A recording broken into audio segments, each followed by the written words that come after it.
Good afternoon. Thank you for joining. I'm Scott Griffith, SVP of Global Innovation at MarketForce. Today we'll be taking a look at the results of a consumer sentiment study MarketForce completed last week. I'm joined by Dr. Phil Dorio, Vice President of Analytics and Insights, and Brad Christian, Managing Director. Let's jump right in. So Brad, at a high level, what was MarketForce studying and why? Thanks, Scott. I think that's a good place to start. This study was about consumers and their expectations and behaviors, and specifically whether COVID-19 is impacting them. You know, for us as consumers in a post-coronavirus world, it's really going to be all about us feeling safe and secure and aware that when we go to the grocery store, the movie theater, car dealership, or restaurant, that those brands are deploying the appropriate methods and taking actions to build trust with consumers and giving them confidence. So the survey and the study really focuses on these factors. Great. How many people did you engage in the study? We surveyed almost 4,000 respondents, Scott, and that happened between the 6th and 8th of April via an email survey that was sent out to the MarketForce consumer panel. So Phil, what's going on in the grocery space right now? Well, at least at the time we were asking the questions in the survey, consumers were still going into grocery stores. In fact, almost 90% of them said they'd been in a grocery store in the last 2 weeks. They also told us they're seeing evidence of enhanced cleaning procedures and other sorts of virus-safe shopping measures. In fact, almost 3 in 4 consumers told us that.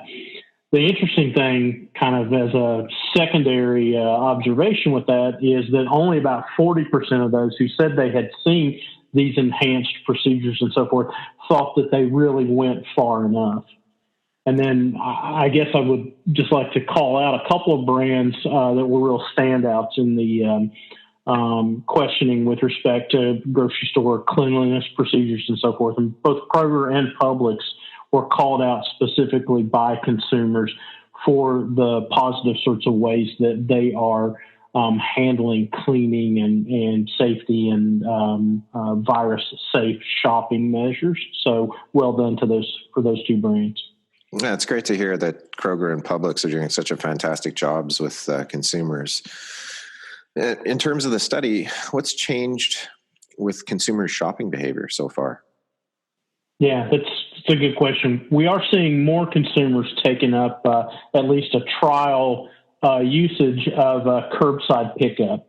And interestingly enough, almost 8 in 10 say they'll continue to use that once things get back to normal, or at least what the new normal will be.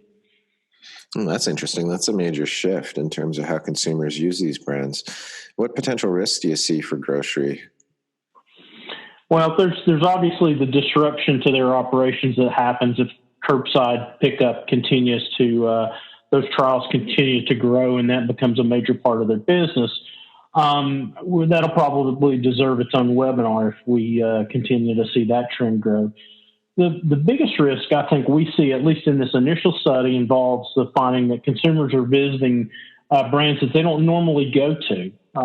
There's a variety of reasons for that, but essentially they have to do with cleaning procedures or with the fact that the location that they would normally go to was too crowded or busy at the time they were trying to visit, so they just moved along.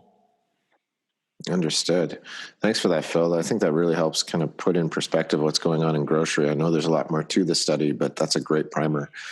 Brad, in a broad sense, what's happening with restaurants right now? Well, Scott, restaurants are really focused on the things that they can do now and in the future to ensure you feel safe, either dining in, carry out, or using delivery.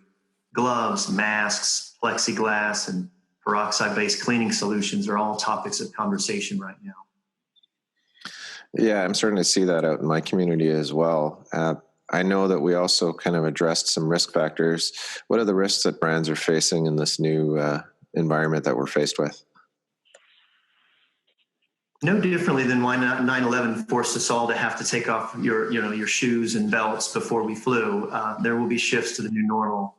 And brands that don't think through these new requirements, as well as the consequences of non-compliance, run the risk of damaging your brand reputation and really losing market share to those that do. Well, where there's risk, there's always opportunity. Are you starting to see that as well? Well, I think there are three categories that restaurant brands should focus on. Thing one would be what we would call personal protective gear. As I mentioned earlier, gloves, masks, and face shields. Thing two would be cleaning standards. There will be a need to upgrade not only the quality of sanitization, but also the frequency. And then thing three would be social distancing. We're already seeing in China, as restaurants have started to reopen, that diners must be at least 5 feet apart and no more than one guest per table. So our study shows some interesting shifts in consumer interest in less crowded locations. Yeah, it's kind of counterintuitive, but I can completely see that shift happening. So how can brands learn more about this study? Because I know we've only had time to kind of scratch the surface of it. Yeah, it's a good question, Scott. And essentially, it's really easy. Reach out for any of us at MarketForce. Our email address, I'm sure, will be included here with information along with this recording that everyone's listening to. We're happy to take interested parties through the study itself, answer additional questions, get a copy of the report out to people, and so on. And I would just add that we intend to cycle through these questions and changing or additional new questions as things kind of progress here in the next couple of months. We'll be doing this study repeatedly in one version or another. So if there are folks out there who are interested in asking a specific question or engaging with us in any sort of way, certainly reach out. That's very helpful, Phil, and great to see the custom questions coming into play as we continue to execute and field this study. Brad, what do you think is next in terms of how brands can act on this information? You've had some time with the study now. Where are the ways that we can help? So there's really three things that we're doing right now. And so thing one is just like what we're doing today. We're reviewing the results and sharing the insights, and to Phil's point, building sort of a longitudinal study here as consumer expectations and behaviors change. We're delighted to share with our clients and anyone in the marketplace really about what we're seeing and hearing.